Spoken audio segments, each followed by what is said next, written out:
एक ही इंसान के दो चेहरे हों तो असली कौन है और नकली कौन। और अगर आपका दूसरा रूप आपको मारने आ जाए तो क्या आप खुद से बच पाओगे। आज की कहानी है 2019 की। यह कहानी शुरू होती है साल 1986 से, जहां एक छोटी लड़की जिसका नाम है एडिलेड अपने माता पिता के साथ एक बीच मेले में आई होती है। चारों तरफ रोशनी, गेम्स, लोग, म्यूजिक, सब कुछ बिल्कुल नॉर्मल लग रहा होता है। लेकिन तभी छोटी एडिलेड अपने पेरेंट्स से थोड़ी दूर चली जाती है और बारिश के बीच उसे एक अजीब सा अट्रैक्शन दिखाई देता है, जिसका नाम होता है फाइंड योर सेल्फ। आप जरा सोचो, एक छोटे बच्चे को अगर खुद को खोजो नाम का हॉन्टेड भूल भुलैया दिख जाए तो क्यूरियोसिटी तो होगी ही ना। एडिलेड धीरे धीरे अंदर चली जाती है। अंदर पूरा भूल भुलैया शीशों से भरा होता है। हर तरफ उसका ही रिफ्लेक्शन दिखाई दे रहा होता है। लेकिन तभी उसे महसूस होता है कि सामने खड़ा रिफ्लेक्शन उसकी मूवमेंट कॉपी नहीं कर रहा। और बस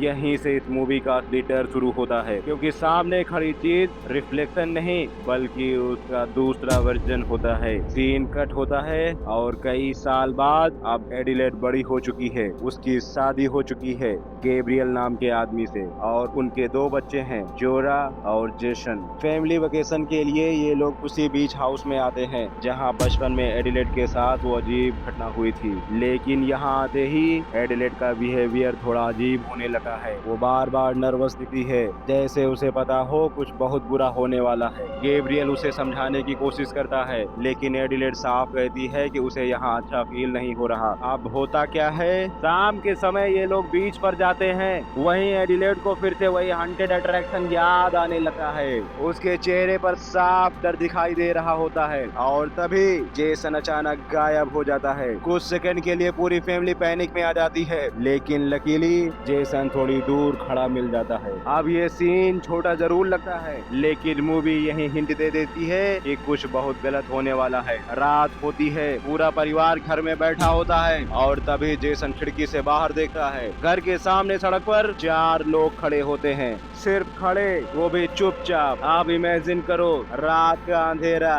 बिल्कुल सन्नाटा, और सामने कोई फैमिली आपकी एग्जैक्ट फैमिली की तरह खड़ी हो। गैब्रियल पहले इसे प्रैंक समझता है। वो बाहर जाकर उन्हें डराने की कोशिश करता है, लेकिन वो लोग हिलते तक नहीं। तभी अचानक चारों लोग धीरे धीरे घर के अंदर घुस आते हैं। जब रोशनी उनके चेहरों पर पड़ती है तो पूरी फैमिली शॉक में जम जाती है, क्योंकि वो चारों इन्हीं के डुप्लीकेट होते हैं। आप देख रहे हैं मूवीज इन हिंदी एक्सप्रेस। अब यहाँ मूवी अपने सबसे डिस्टर्बिंग फेज में एंटर करती है। एडिलेड का डुप्लीकेट, जिसका नाम रेड होता है, बाकी सबसे अलग दिखती है। उसकी आवाज बहुत अजीब और टूटी हुई होती है, जैसे किसी का गला पूरी तरह डैमेज हो चुका हो। रेड पूरी फैमिली को बैठा कर एक कहानी सुनाती है। वो बताती है कि दुनिया के नीचे, जमीन के अंदर ऐसे लाखों लोग रहते हैं जिन्हें टेथर्ड कहा जाता है। ये लोग ऊपर रहने वाले इंसानों की कॉपीज होते हैं। ऊपर वाले इंसान जो भी करते हैं, नीचे वाले उन्हें मजबूरी में कॉपी करते हैं।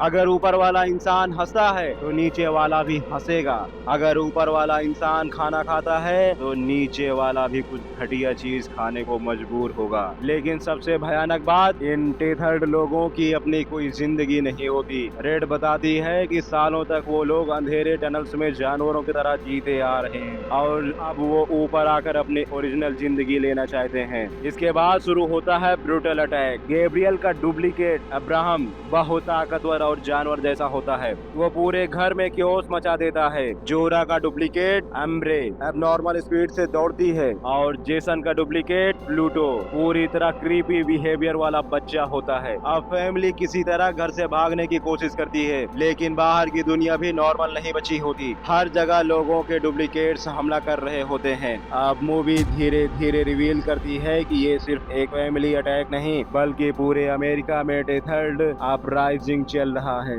एडिलेड की फैमिली अपने दोस्त जोस के घर मदद लेने जाती है, लेकिन वहां पहुंचते ही पता चलता है उनके डुप्लीकेट्स ने ऑलरेडी पूरे परिवार को मार दिया है। और ऑनेस्टली मूवी का ये सीन काफी डिस्टर्बिंग है, क्योंकि डुप्लीकेट्स बिल्कुल इंसानों की तरह दिखते हैं, लेकिन उनके चेहरे पर कोई इमोशन नहीं होता। बस मर्डर।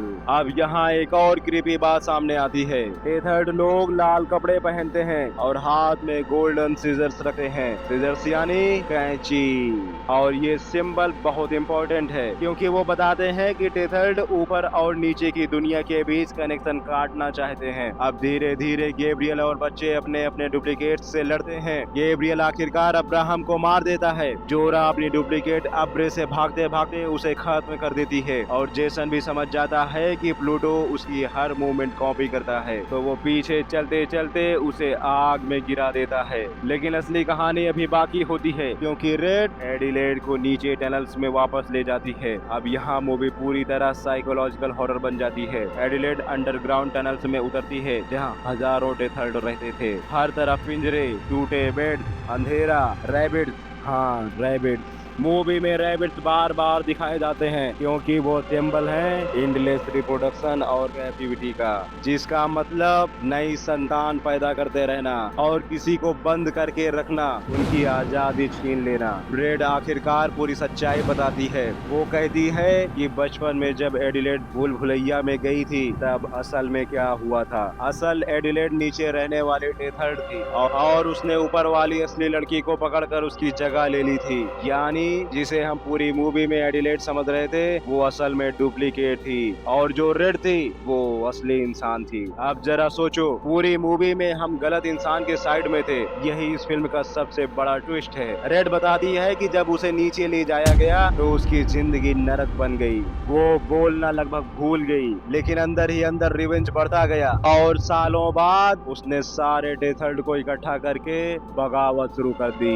इसके बाद एडिलेड और रेड के बीच फाइनल कॉन्फ्रंटेशन शुरू होता है। उनके बीच आमने सामने की लड़ाई शुरू हो जाती है। ये लड़ाई नॉर्मल हॉरर फाइट जैसी नहीं है, यह ऑलमोस्ट डांस की तरह कोरियोग्राफ्ड होती है। दोनों एक दूसरे की एग्जैक्ट मूवमेंट्स समझ रही होती हैं क्योंकि दोनों एक दूसरे का हिस्सा हैं। आखिरकार एडिलेड रेड को मार देती है और अपने परिवार के साथ बाहर निकल आती है। अब ऐसा लगता है कि सब खत्म हो गया, लेकिन मूवी का लास्ट सीन फिर से दिमाग हिला देता है। जेसन अपनी माँ की तरफ अजीब नजरों से देखता है जैसे उसे सच पता चल गया हो और तभी हमें फ्लैशबैक दिखता है कि बचपन में भूल भुलैया के अंदर असल में नीचे वाली लड़की ने ऊपर वाली लड़की का गला दबाया था, उसे नीचे चेन से बांध दिया था और खुद उसकी जगह ऊपर आ गई थी। यानी पूरी जिंदगी एक टेथर्ड इंसान नॉर्मल इंसान बनकर जी रही थी और शायद इसी वजह से एडिलेड शुरू से इतनी डरी हुई थी क्योंकि उसे अंदर ही अंदर अपना सच याद था। अब अगर IMDb की बात करें तो इस मूवी की IMDb रेटिंग लगभग 6.8 आउट ऑफ 10 है और इसकी साइकोलॉजिकल हॉरर स्टोरी टेलिंग इसे बाकी हॉरर फिल्मों से काफी अलग बनाती है। मूवी का सबसे डरावना हिस्सा घोस्ट या जंप स्केयर्स नहीं है, बल्कि ये आइडिया है कि शायद हमारे अंदर भी एक दूसरा वर्जन छिपा हुआ है जो मौका मिलते ही हमारी जगह लेना चाहता है। और इस तरह यह मूवी यहीं पर समाप्त हो जाती है।